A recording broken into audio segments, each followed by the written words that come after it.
Edwin ഗ്രേസിയസ് എന്ന മൂത്ത മകൻ അവധിക്ക് നാട്ടിലെത്തിയപ്പോഴാണ് ആലോചിച്ചുറപ്പിച്ച വിവാഹം അതിഗംഭീരമായും ആഘോഷമാക്കിയും കുടുംബങ്ങൾ ചേർന്ന് നടത്തിയത്. അഭിമാനത്താലും സന്തോഷത്താലും എല്ലാവർക്കും ഹൃദയം നിറഞ്ഞ നിമിഷങ്ങളായിരുന്നു അത്. പിന്നാലെയാണ് അവധി തീർന്ന് എഡ്വിൻ ജോലിസ്ഥലത്തേക്ക് തിരിച്ചുപോയത്. സൗദി അറേബ്യയിൽ കപ്പലിലായിരുന്നു എഡ്വിന് ജോലി. ഗഫ്ജി സഫാനിയ ഓഫ് ഷോറിൽ റിഗിൽ ജോലി ചെയ്യുകയായിരുന്നു എഡ്വിൻ. മധുവിധു കാലത്തായിരുന്നു എഡ്വിന്റെ വിദേശത്തേക്കുള്ള തിരിച്ചുപോക്ക്. മനസ്സില്ലാ മനസ്സോടെ പ്രിയപ്പെട്ടവളെ വേർപിരിഞ്ഞ് എഡ്വിൻ പോയത് എത്രയും വേഗം അടുത്ത ലീവിന് തിരിച്ചെത്താമെന്ന ഉറപ്പിലായിരുന്നു. പ്രിയപ്പെട്ടവളെയും ഒപ്പം കൊണ്ടുപോകാനുള്ള ശ്രമങ്ങളും നടത്തിയിരുന്നു.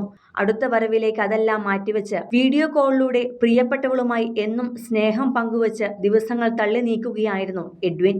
അമ്മ റോസ്മേരിയുമായി വളരെയധികം അടുപ്പത്തിലായിരുന്നു മകൻ എന്നാൽ പ്രാണനായിരുന്ന റോസ്മേരി മരുമകളെയും മകളെപ്പോലെ തന്നെ ഹൃദയത്തിലേക്കാണ് സ്വീകരിച്ചത്.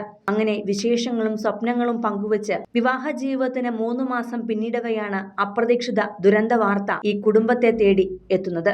സൗദിയുടെ 1000 കിലോമീറ്റർ അപ്പുറത്ത് വെച്ച് നടന്ന കപ്പൽ അപകടത്തിൽ എഡ്വിൻ മരണത്തിന് കീഴടങ്ങുകയായിരുന്നു. അപകട സമയത്ത് 2 പേരാണ് ഉണ്ടായിരുന്നത്. പെട്ടെന്ന് മകന് മാറി നിൽക്കാൻ കഴിഞ്ഞില്ലെന്നും രക്ഷാപ്രവർത്തനം നടത്തിയെങ്കിലും ജീവൻ രക്ഷിക്കാൻ കഴിയാതെ വരികയുമായിരുന്നുവെന്നാണ് അച്ഛൻ വിൽസൺ പറയുന്നത്.